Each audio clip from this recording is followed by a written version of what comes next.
Nakapangita asawa kay ikapoy na ko sa obligasyon. Alas na ko ako magmata, magluto sa pagkaon sa mga bata ko. Tapos magnegosyo, aga pagid kaayo. So, murag maghid na kitang puso ko amo ni na nagpupos lang ko alagad sa Ginoo. O nagpapasalamat ito kay wala bisag damo wala ko nagakitasyon kay gusto ko mag-alagad lang ako sa Ginoo, mag-focus ko sa mga anak ko na matagaan ko sila kaugmaon sa kinabuhi para mapatapos ko sa eskwela o katong Lunes, grabe akong panikamot. Tapos, Huwebes man siguro to, nagpalit ko kamuti o saging. May nakita dahil, may nakakita sa kuha pagtumba ko ba?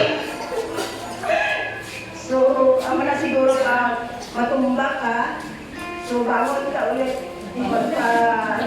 So, luto ko sa kamutikyo o saging, sold out tanan, so salamat kayo sa Ginoo. O kahapon na puno kayo ang basket ko sa mga kankanin, so alas 12 pa lang, ubos na.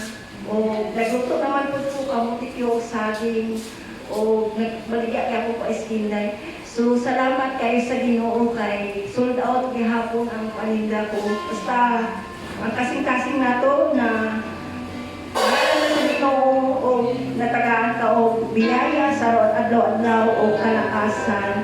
So, ani lang, ang kusog na to na nagay-inahatag sa Ginoo taga-aga. So, karon sa Domingo, murag ka pa ng routine ko, siko, Sunday, aga pagig maglakad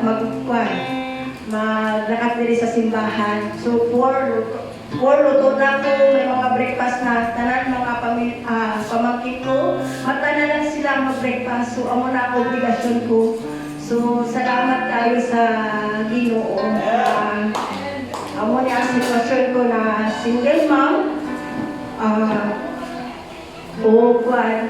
May nag-ano sa ako, habal na sa ako, hindi ko na kaya ang inabuhat mo ba nga, kusgan daw ako. Grabe daw ko mangita, hindi ko daw kaya.